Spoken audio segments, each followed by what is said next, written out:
Hello, everyone. Welcome. Come on in. Welcome, welcome. Great to see some familiar faces and some new faces as well. We'll just give it a minute for people to make their way in and figure out the sound.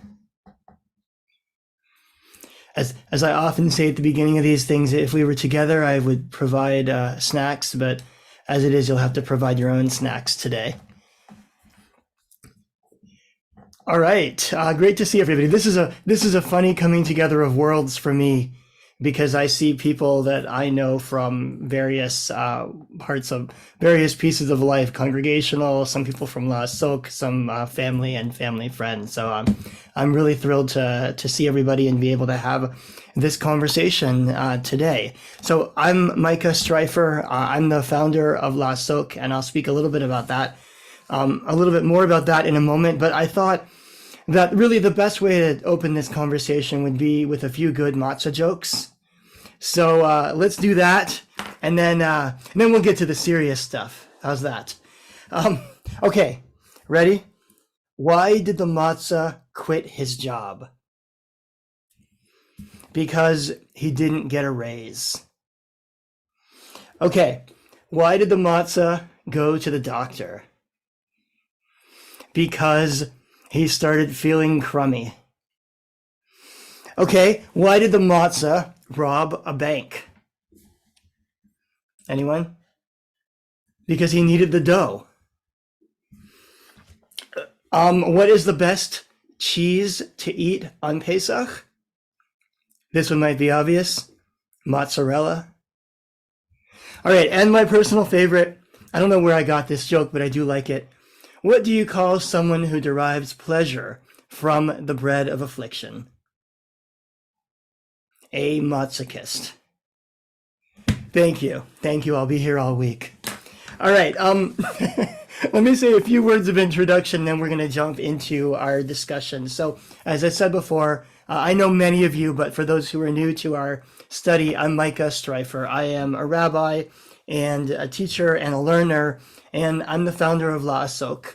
Laasok is a virtual Beit Midrash, a virtual house of study, where we explore Jewish texts and Jewish ideas from an inclusive and egalitarian perspective. We do so entirely on Zoom, and we do so while meeting with people around the world. And even today, we have people here representing all corners of North America. So it's great to be able to come together and study together.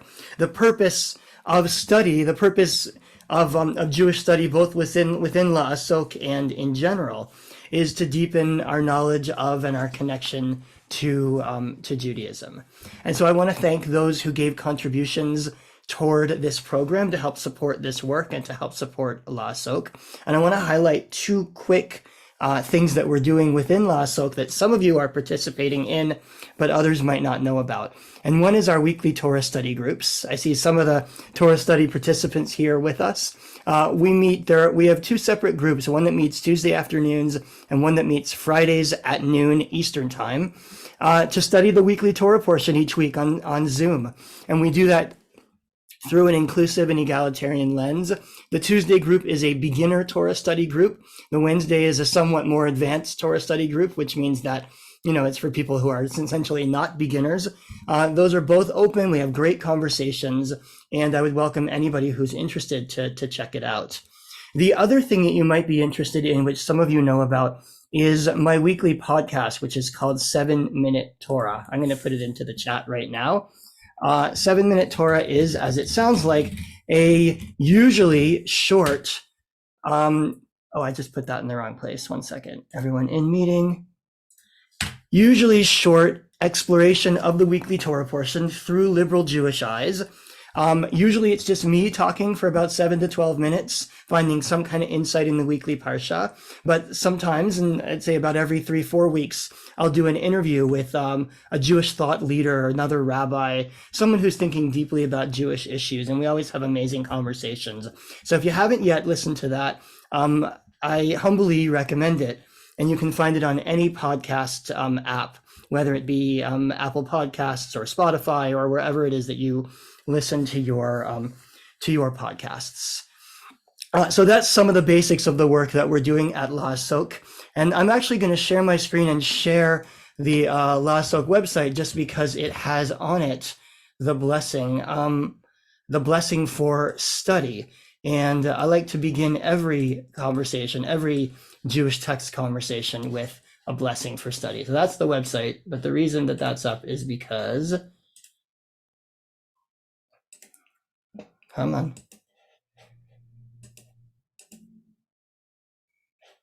For some reason, it's not opening very well. There we go. About us. On the second page, we have the blessing for study, because, of course, Laasok in Hebrew means to engage or to immerse with, and it's part of the blessing for studying Judaism. So if you'd like, you can join me as we recite this blessing together, and we'll jump in to our conversation about the many meanings of Matzah. Baruch atah Adonai Eloheinu melech haolam, Asher kidshanu b'mitzvotav v'tzivanu la'asok b'divrei Torah. And that means, blessed is the Eternal, whose mitzvot or commandments make our lives holy, and who commands us to engage in or immerse in la'asok, in words of Torah. So I intend this as an interactive discussion. I'm going to put some texts up on the screen in front of us, and I hope we'll talk through them together and try to figure out some of the different things that matzah means, that it symbolizes, that it represents in Judaism. Also, one more note. I will share these texts with everybody afterwards by PDF. I'm going to email all of you with the text that I used, as well as the recording of this session, so that you can go back and watch it if you want to. So, the many meanings of matzah. What does matzah mean? When I ask you, why do we eat matzah? What would you answer? And you can either put it into the chat if you'd like, or if you'd like, you can raise your hand electronically, or, just wave at me like this if you have any thoughts about that. What does matzah mean?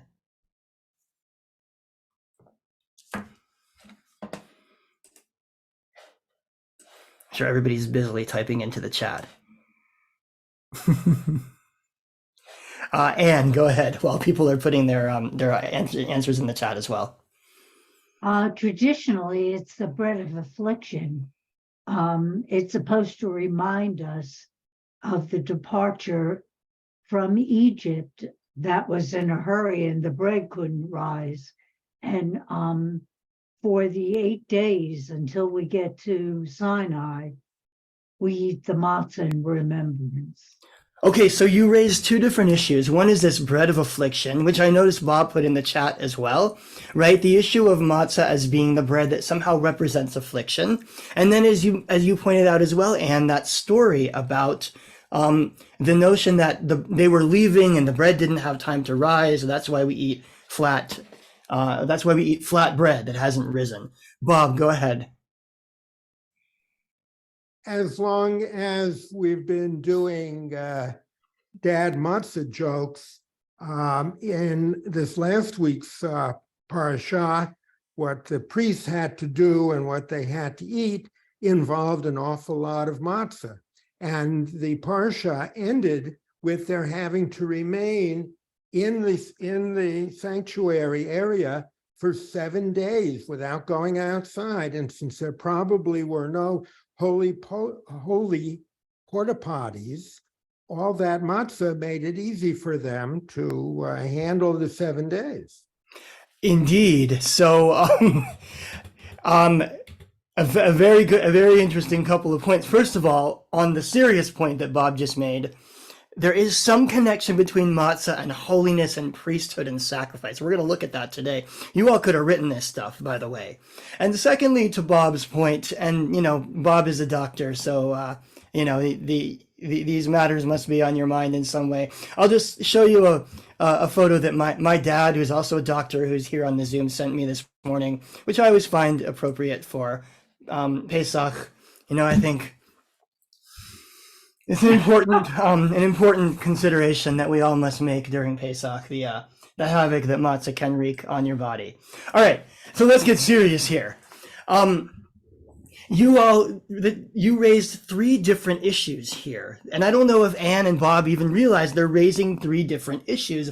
It turns out, we say, what's matzah? It's the bread of affliction. It turns out there's actually at least three different things that matzah means in Judaism. And I want to start actually with the Passover Seder, because the Passover Seder actually tells us exactly what matzah means. Can everybody see my screen there where it says matzah zo at the top? Great. So this comes from the Passover Seder. You might recognize it either in English or in Hebrew. This is the part right before you eat, when everybody's so hungry they're no longer paying attention to what's going on in the Seder, where it says that Rabban Gamliel, very famous rabbi from the first, second century, says that you have to talk about three things in order to fulfill your obligation. Pesach, matzah, umoror. Pesach being the offering, matzah, of course, being matzah, and maror being the bitter herb. And he says we have to talk about what they mean. And here's what it means. Matzah zo, what is this matzah? Well, the answer is very simple. This matzah that we are eating, what is it for? It is because our ancestors' dough was not able to rise before the sovereign of sovereigns, the Holy Blessed One, appeared before them and redeemed them. As it is stated in Exodus 12:39, and they baked unleavened cakes of the dough they had taken out of Egypt, for it was not leavened, since they had been driven out of Egypt and could not delay, nor had they prepared any provisions for themselves. So that's that story, that very famous story we all know about how they had the dough on their backs and it didn't rise and there wasn't enough time, and therefore we eat the matzah. So let's parse this paragraph. Let's take a look at this a little more closely, what I just read. What does it say that we are actually remembering or doing when we eat matzah? According to this passage, which says matzah represents the dough that didn't have time to rise on the way out, what are we remembering when we eat the matzah? What are we experiencing when we eat the matzah? Any thoughts on that? The answer, I think, is that we are... Oh, yeah, Bob, you had a hand. Go ahead. Well, we went out and we were in a hurry. Okay. No, God was involved somehow. We went out, we're in a hurry, God was involved. Susan and Macy, is that thumbs up actually a hand up? Well, I was actually thinking it's almost like the first taste of freedom as you're leaving slavery. And even though it's not what you're used to, it's a new beginning. Yes, it is. I think that's a really good point. Matzah here is not, at least according to this story that we're looking at, is not something they ate in slavery. Matzah is not the bread of slavery, the bread of affliction. Matzah is the bread they ate on their way out, right? And there's a very specific reason. It's because it didn't have time to rise. So in that sense, matzah is actually the bread of freedom here. Matzah is happy bread, we'll put it that way, in this moment. And it connects us, as Bob said, with that idea that God was involved. It even says here, God came and redeemed them. So one of the things that's being taught here is that when we eat matzah, we're supposed to put ourselves back into the shoes of the Israelites that actually came out of Egypt. We're not just remembering something, the Haggadah tells us. We're there. We're actually experiencing it. And only a paragraph later, we read this verse, Bechol dor vador, in every generation, a person is obligated to see herself as though she herself left Egypt. The Haggadah doesn't say she. I changed that so we could be a little more gender sensitive here. But what the Haggadah is telling us is that we're somehow supposed to put ourselves into the shoes of the people leaving. We're supposed to see ourselves as though we personally left Egypt. What's the difference between remembering the Exodus or talking about the Exodus and experiencing the Exodus? What's the difference between these two ideas? Sarah, do you have a hand up, or was that a thumbs up for the gender sensitization?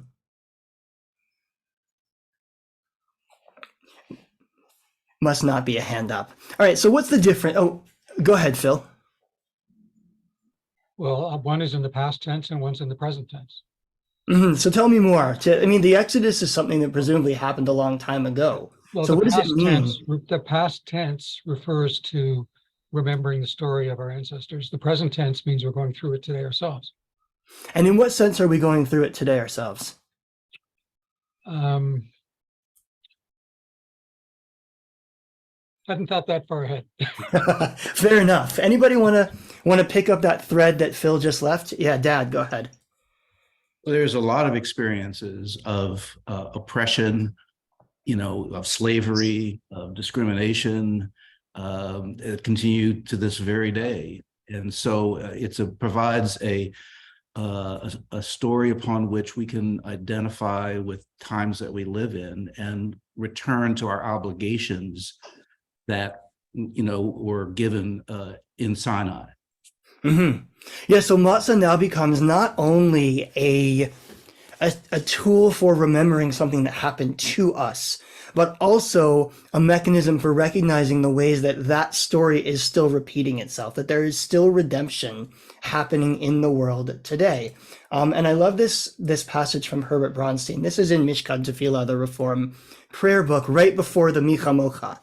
It says, Egypt is symbolic of any bondage, any slavery. In singing the song at the sea, we sing our present experience of redemption as well as the historic redemption of Israel, sorry for the typo there, of Israel from Egypt in the past. Every day, said the rabbis, we are sold into slavery. Every day we are delivered, and every day we experience the miraculous as real as that at the sea. Bob, go ahead, and then Susan and Macy. And that is a perfect tie-in to what I was going to say. One of the wonderful things about the Seder is the way that those who have converted to Judaism are brought into it. And everyone has to see themselves as having been present at the crossing of the sea, at the redemption, at the whole business, Sinai and the rest. And that is such a powerful statement of equality in every way that we really need more of today. Great, and of inclusion, right? That everybody is experiencing this together. Susan and Macy, go ahead. So my comment is a bit about all of the other comments with the following. So this morning I was briefly on a radio show in Jackson to public radio about Passover and Easter and the issue of matzah, et cetera. But for me, it's about the fact that we can say all the time, we were slaves, but we really have no idea of what it was like. And this is the closest that we can come to recognizing the fact that this is the story. This is the holiday of all the holidays. This is like our family's favorite because it gives us an opportunity for it to be teaching moments when we have non-Jewish people at our Seder. It's an opportunity for us to remember ourselves, even though we have no personal experience. All the other things that were mentioned are absolutely true with regard, it's all around us. But this is the one time the entire Jewish community finds itself making it mandatory that we remember. We, as I said this morning, we cannot be sideline sitters. We have to be in the fray. And that has to do with the Seder and the purpose of it to begin with. Great. Yeah, thank you for that, Macy. And I think, in fact, I'll just note a comment here by Rabbi Neil Gilman, who points out that the passage we just read doesn't say every Jew must see themselves as having come out of Egypt, but rather kol adam, every person, meaning that this is a story in some ways of universal import, that we personally may not have experience of having been slaves, thankfully, but somehow our tradition passes forward this idea and it makes us eat this stuff every year so that we can at least have some kind of sense of collective memory that this is where we come from, which I think then gives a responsibility to go out and do something about it, to recognize that it's not just a story that happened a long time ago, but that it is a story that is continuing to repeat itself, that redemption is still needed in our world. Thank you for that, Anne, and then my dad, and then I think I want to show you the next meaning of matzah, which is related. I think it's to remind us that pharaohs in every era, it's the evil that lives among us. And it's our job as Jews to stand up against that evil. And this is how we remember to do so. Also, for many people who count the Omer, you continue this remembrance of the Passover experience for 40 days. Yes, exactly. Thank you, Anne. Dad, go ahead.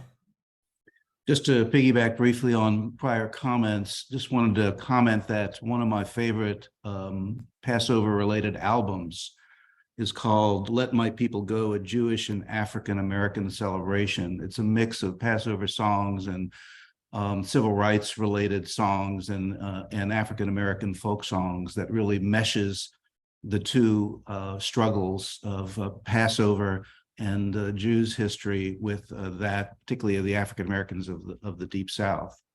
Y'all may want to look for that if you're interested in that sort of thing. Yeah, thank you. And of course, this has been an important story for the African American community in slavery and then experiencing persecution in the United States.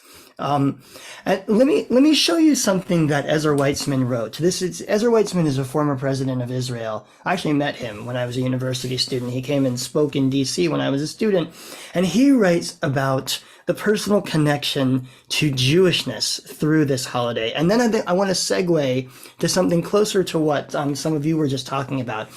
Ezra Weitzman says, and I'm not going to read this whole thing, but actually I might read the whole thing. He says, "It was fate that delivered me and my contemporaries into this great era, when the Jews returned to and reestablished their homeland. I am no longer a wandering Jew who migrates from country to country, from exile to exile. But all Jews in every generation must regard themselves as if they had been there in previous generations, places, and events.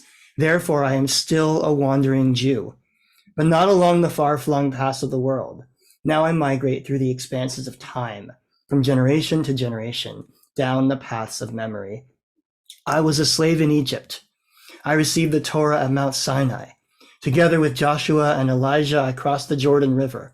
I entered Jerusalem with David, was exiled from it with King Zedekiah, and did not forget it by the waters of Babylon. And when the Lord returned the captives of Zion, I dreamed among the builders of its ramparts. I fought the Romans and was banished from Spain. I was bound to the stake in Mainz. I studied Torah in Yemen and lost my family in Kishinev. I was incinerated in Treblinka, rebelled in Warsaw, and emigrated to the land of Israel, the country from which I had been exiled and where I had been born, from which I come and to which I return. I am a wandering Jew who follows in the footsteps of his forebears. And just as I escorted them there, and then so do my forebears, and just as I escorted them there and then, so do my forebears accompany me and stand with me today. And just as memory forces us to participate in each day and every event of our past, so does the virtue of hope force us to prepare for each day of our future." So I think this is a very powerful statement of what it means to think that b'chol dor vador, in every generation we are there. Matzah as this symbol of having come out of Egypt, of having come out of slavery and into freedom, reminds us that in some sense we are present in every historical experience of Jewish redemption. And that the story of coming out of Egypt, in a sense, has been the Jewish story over and over and over again. That the Jews have continually come out of Egypt, that we have continually come through challenging events and persecutions, and that in each time, in each moment, we have become stronger. And I think Ezra Weitzman's statement here, in a sense, really speaks to what it means in a very particular Jewish sense, to be present in every generation and to eat the matzah as a symbol of redemption.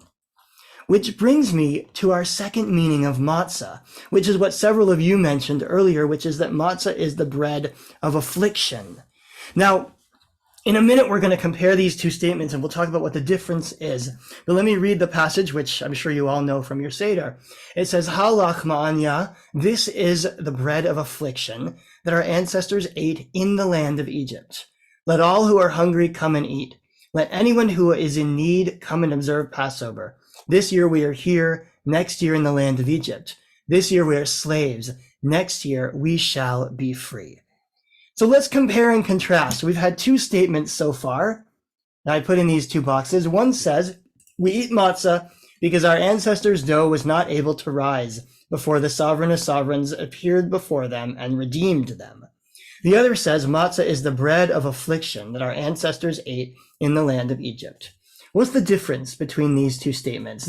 On the surface, they sound similar, right? Bread of affliction, redemption from Egypt. But there's an important difference here. What's different here? Yeah, Bob, go ahead. I'm going to split the difference and say that these are not in conflict. In fact, there was a time period after the moment, let's say, of the Exodus and before the parting of the Red Sea, several days of wandering in Egypt and pretending to get lost in order to bring out Pharaoh's troops against them.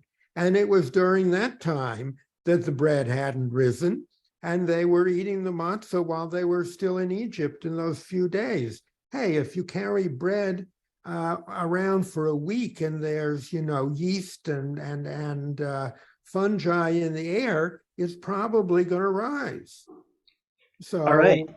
There had to be that critical time period when both of these apply. A fine halakhic mind here, trying to figure out a way that both of these can be true at the same time. And all right, Bob, I'll accept the possibility of what you just said, but it actually points up exactly what is the conflict between these two statements. In our first statement, our story about matzah being the bread that didn't rise on their way out, matzah is actually the food of redemption. Remember, we said matzah is happy bread, right? It's the bread that we eat as we exit, as we make our way out into freedom. That's actually different on the surface, Bob's halakhic machinations aside here.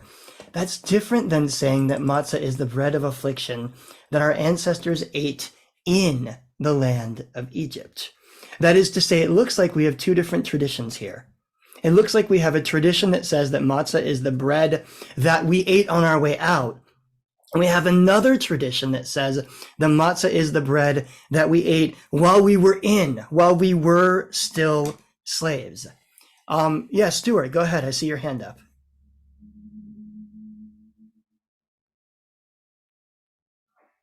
Nope, I guess not. Oh, go ahead, Stuart. I wanted to say,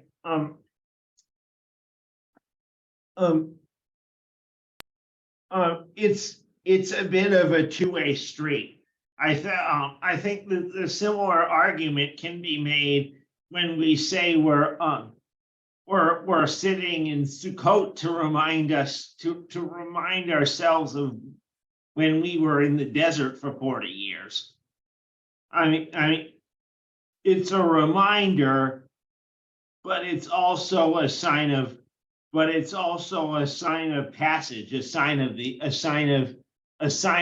end times, a sign of the end of a sign of marking the end of of our practice. Right, fair enough. So in the end, it actually represents both, right? And in this second understanding, matzah is something that sounds more like the bread that reminds us of slavery, not of freedom, but rather of slavery. And it's worth noting that this is in some ways what the Passover Seder is built on, right? We start in slavery and we end up in freedom. They say you begin with degradation and you end with praise, which is to say at the beginning of the night, we're slaves. And over the course of the night, we become more and more free, maybe with each successive cup of wine. I'm not sure.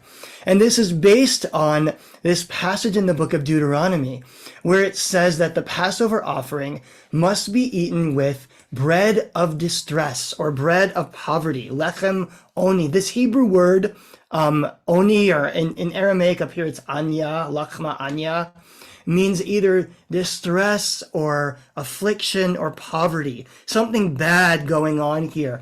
And the commentators suggest that that is because the Passover bread can't have anything else in it besides flour and water. It must be bread that can be eaten during acute mourning, during the most sad and distressful moments of our lives. That's what matzah is. It's the bare bones minimum thing that you can possibly call food. Why? Why would we eat bread like that on our greatest of all holidays? You would think that we would eat the finest cakes and sweetest things, the nicest foods we have, and yet the main food that we eat on Passover is actually the thing that you can just barely call food, right? It's the bare minimum for food. Why would that be our main item for this great holiday? Yeah, Macy, go ahead. And then Bob, you're next. Macy, you're muted. Yeah, it's just the continuum. We weren't there, but this is the way that we get there, sort of metaphorically. And all the other holidays stand alone in one sense, but this one is the one that brings us together.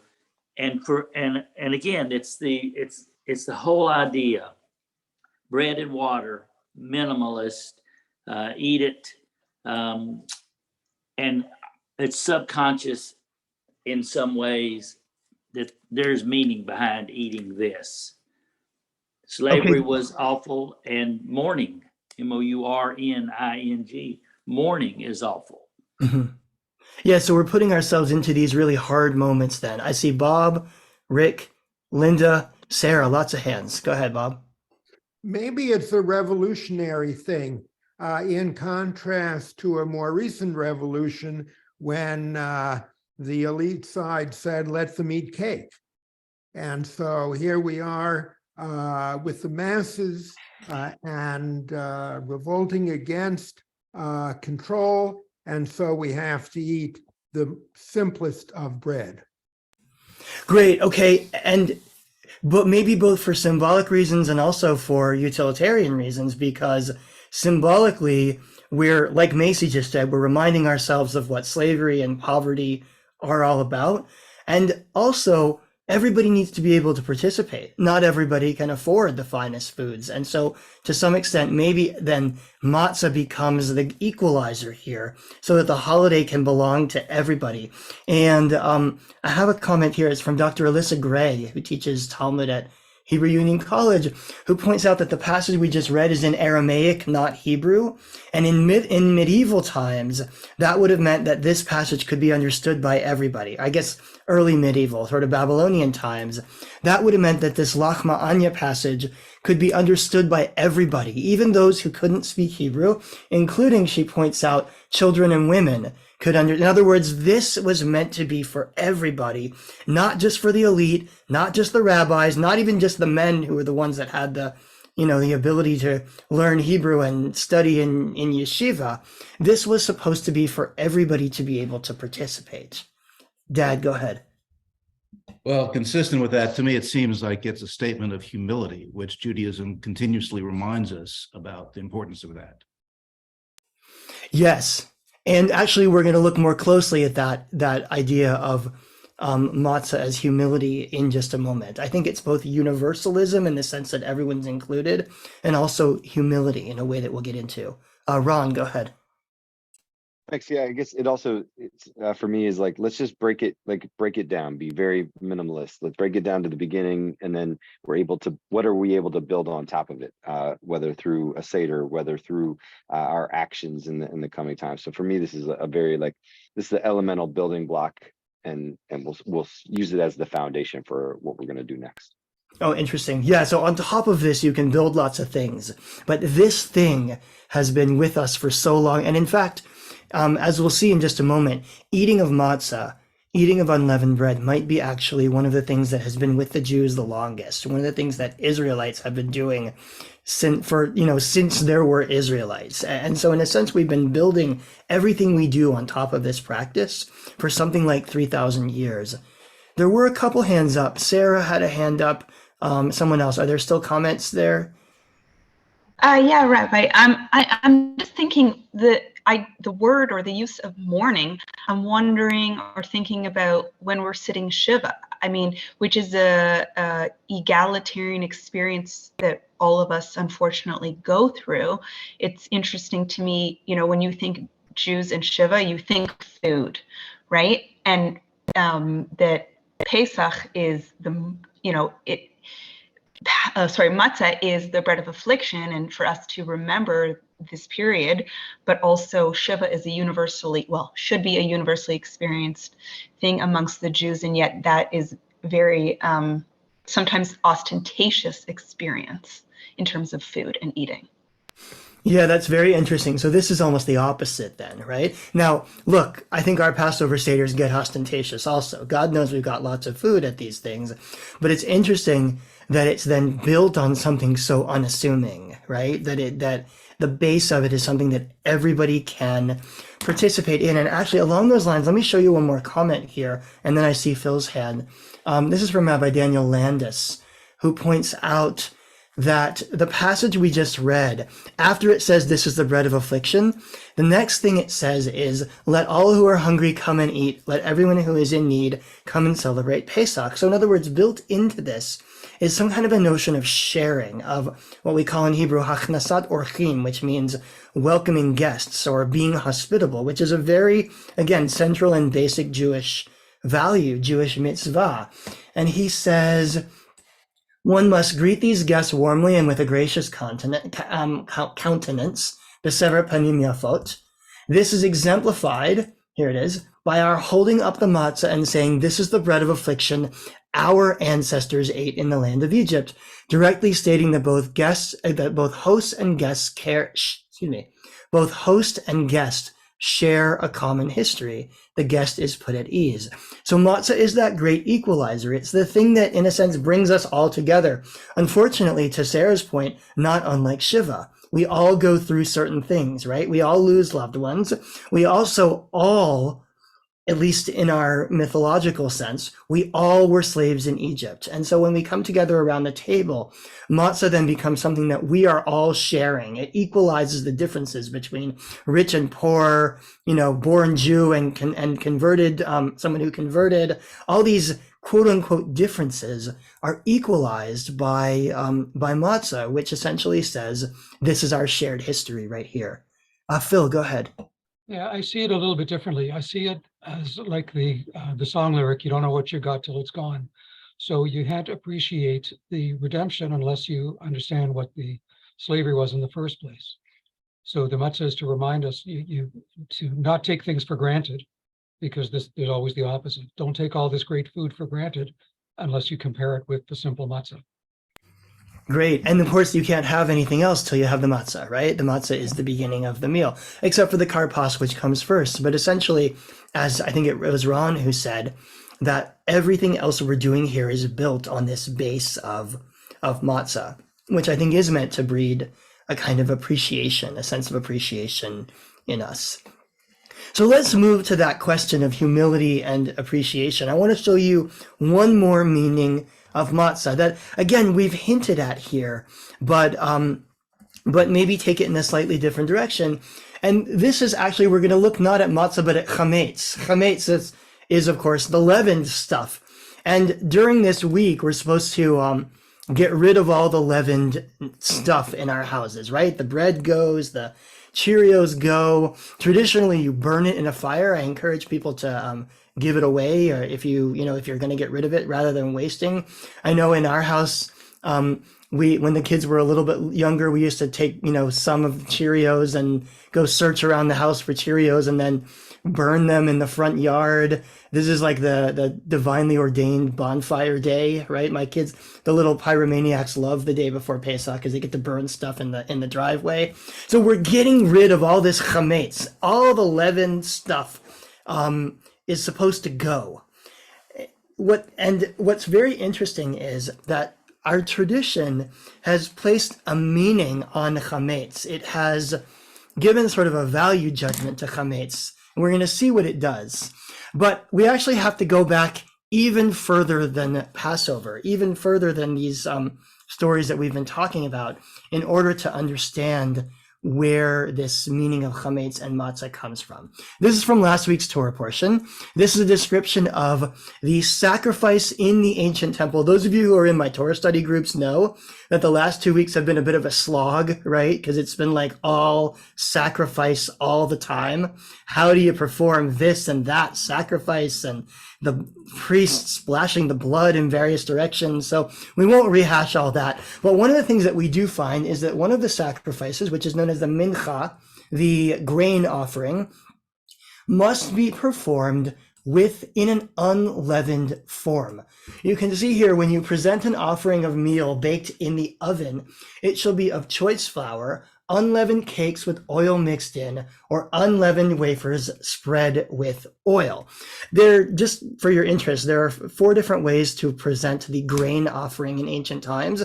One is as flour, one is as ears of grain, one is like this as matzah, and the 4th one is actually as pancakes. You could bring essentially holy pancakes to the ancient temple, offer them before God, and then the priests would pretty much eat them that night. I don't know if they used maple syrup or not with them, but the priests would have a pancake dinner after the daily sacrifices that night. This is not during Passover. This is just sort of your daily offering. Those priests must have eaten so many pancakes.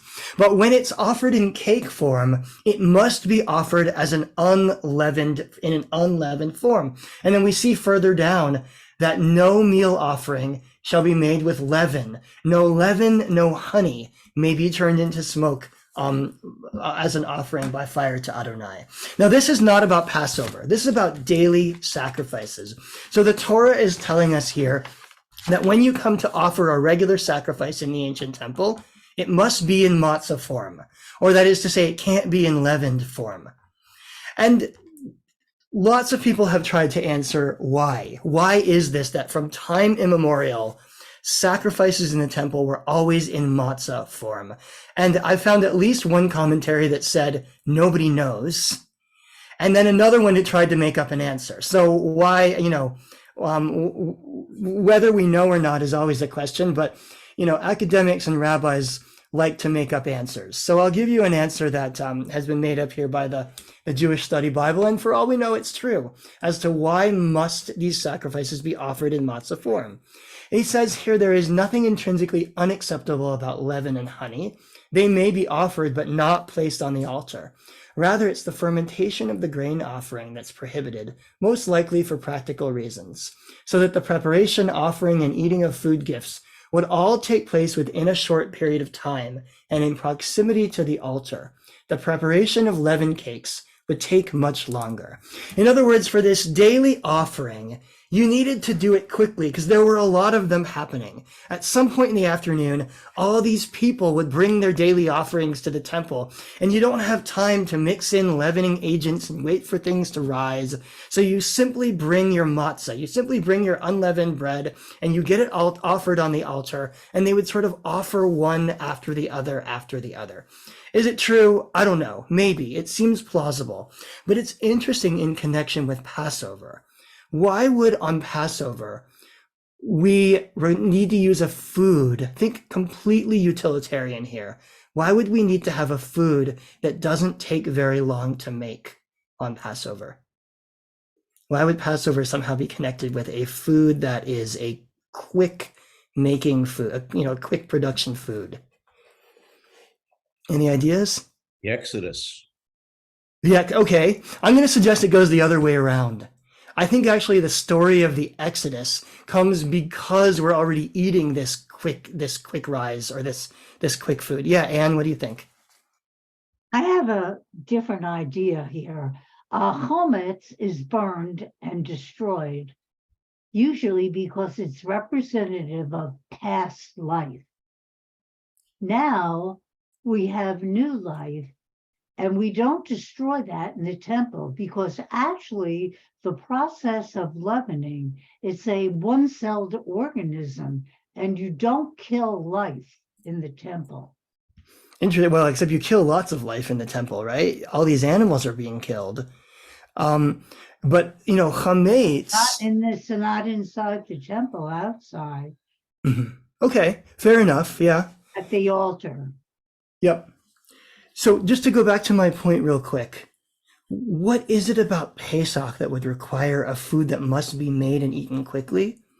I think it's because it's something that everybody was celebrating at the same time. Think back to ancient times. The way that Passover happened, you didn't sit around your table in your house, in Canada or Mississippi or wherever you are and eat.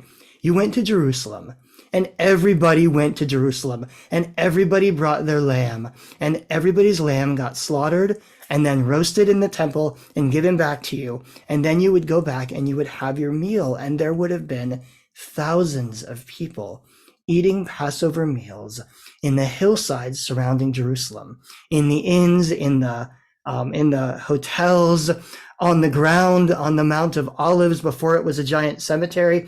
People were just eating Passover meals everywhere. And I can imagine you must have heard people singing and talking, all these thousands of people celebrating this holiday at the same time. And the temple needed to run efficiently. The temple needed to be quick in order to facilitate all these people coming together. So one possibility, one theory for where matzah originally comes from is that this is the one time of year when all the Jews eat a meal together, literally together. They would all come to Jerusalem for dinner. And when everybody's coming to town, you need a food that everybody can eat at the same time. So to a certain extent, the thing we know about Passover the longest, before Passover was about humility and, before chametz was about humility, and before Passover maybe even was about the Exodus from Egypt, Passover was actually the one time of year that all the Jews ate dinner together. And so it's very possible that matzah then comes about because this is and was and has always been a communal celebration, which makes it really cool to think about the fact that Wednesday night, we're all going to sit around our Seder tables again at the exact same time together in the same way that Jews have been doing for as long as there have been Jews. I see Macy and then I see Stuart. Well, it seems to me that maybe we've now come across the very first inkling of egalitarian, making it quick, because as we just heard in a passage before about the children and the women had to learn the Hebrew, it's a learned language. The women were doing all of the cooking. The men were studying. That's the carry forward. So maybe pre-Miriam, this was the woman saying, got to make it quick because of all the other things I have to do today. It's a busy day, right? Day before Passover. Yeah. Right. It's a fair point. And maybe that's part of why you need this to be a food that everybody can eat pretty quick or can make pretty quickly. Right. Stuart, go ahead.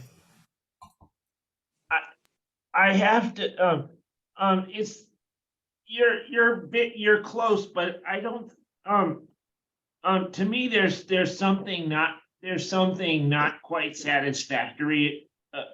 In all honesty, there's something that doesn't quite, that to me still doesn't make sense about having the one time that we all ate together, because if that were true, then we'd also do it on Shavuot and Sukkot. Because then they too were times when people would would go to Jerusalem with the fruits of their harvest. I think that the part of what sets Passover apart from them is what that harvest was. And the answer is barley. And if you why would we eat since the barley harvest was the first of the year, since barley was the first crop of the yearly cycle that would be harvested. It's the first barley, like the first of anything, would be considered holy, and they would bring their barley to the and so what so they would bring their barley to the temple, where it would have to be quickly sacrificed, and also they didn't want this holy portion to be contaminated with the leftovers that they had used all winter. Yes, thank you. And I think, Stuart, I think your point actually raises something important here, which is that the answer with this, as with many things in Judaism, is we don't actually know where it comes from originally, right? There's lots of ways to explain it, but the thing about matzah is that the original reasons for it, the origins of it, are actually lost in the mists of time. Matzah, what we explain as having been connected with the Exodus, we explain it in at least two different Exodus ways. The reality is that matzah has been with us longer than the Exodus. Matzah has been with us as long as anything in Judaism. And I'll just show you two more quick thoughts, because we're coming up on our time here, which is that the Sefer HaChinuch, this is a medieval book of essentially mitzvah education, and he gives a reason for every commandment. He believes that every commandment has a reason. The Sefer HaChinuch starts off by saying, the root reasons for this precept are too hidden to even find a small hint of them. He doesn't know why we eat matzah, but it's not going to stop him from making up a reason. The whole rest of this paragraph actually says, but I'm going to make up a reason anyway, so don't argue with me about it. And the reason the reason that he makes up for it is essentially to say that it's supposed to teach us what he calls the quality of alertness, lightness, and swiftness in the activity of the Eternal Blessed One, which is to say that we should be thinking about doing things quickly. We should think about being excited and alert during our Passover Seder. Passover should not be a time where things get boring and dry, but rather should be a time where you're doing things in new ways and excited to be doing them. So that's interesting in and of itself. But I'll just show you one more idea, and with this we'll end. That the commentators suggest that chametz, the puffiness of chametz, represents a kind of puffiness, a kind of audacity or hubris that we're supposed to try to avoid as human beings. Rabbi Alexandri used to conclude his prayer every day with the following. He would say, Master of the universe, you know well that we want to fulfill your will. What prevents us? The yeast in the dough and the oppression of foreign kingdoms. May it be your will to deliver us from their hands, that we may return to perform the edicts of your will as a perfect heart. How does the yeast in the dough prevent us from doing God's mitzvot? The yeast in the dough, Rashi tells us, is the evil inclination that's in our heart and puffs us up. So just as leavening agents puff up bread, so do we have elements within ourselves, they say, that puff us up, that make us arrogant. They make us think that we're responsible for all the good things that happen in the world, that make us forget to stop and recognize the blessings, that make us forget to stop and be humble. Somebody raised humility earlier. So our final meaning of matzah here is that matzah is a representation of humility. It's a reminder that rather than thinking we're so great, we actually should think that this world is so great and that we have a responsibility to help make the world as best as it can be. As the one last commentary, the Hamak Davar says, I commanded you not to eat chametz in order to develop the awareness of your heart, of by whom the miracle was enacted, in other words, by God, and to remind you of this fact. Matzah needs nothing from human hands in order for the dough to rise, other than the flour and water which were created by the Blessed One. So unlike your sourdough starter that you've been working on for the last 4 years, that you have to feed every day and you have to tend to it and talk to it and sing to it and make sure that it's growing properly, matzah doesn't need you, he says. Matzah comes directly from God, in a sense, directly from the earth. Matzah is the food that the earth gives us with the bare minimum of what of our own contribution, which is a reminder to us to look around and remember that there are lots of miracles in this world, lots of things to be grateful for, and that our responsibility is actually to appreciate, to preserve, to do tikkun, to make the world a little better, and to look around for those miracles because there are miracles everywhere. So with that, we'll end. I want to thank you all for your discussion. Hopefully this was interesting to you. It was really interesting to me to research it and put it all together. And I will wish everyone a Chag Pesach Sameach, a very happy and celebratory and Pesach, and an opportunity to remember both the good and the challenging, and to remember our responsibility to make the world a little better. Thanks, everyone. Chag Sameach. Yasher Koach, Micah. Thank you, Really Macy. lovely. Very lovely. Thank you. We enjoyed it Hug so Smith, much. everybody. Thank you. Yeah, it's great to see everybody. Thank you. Micah.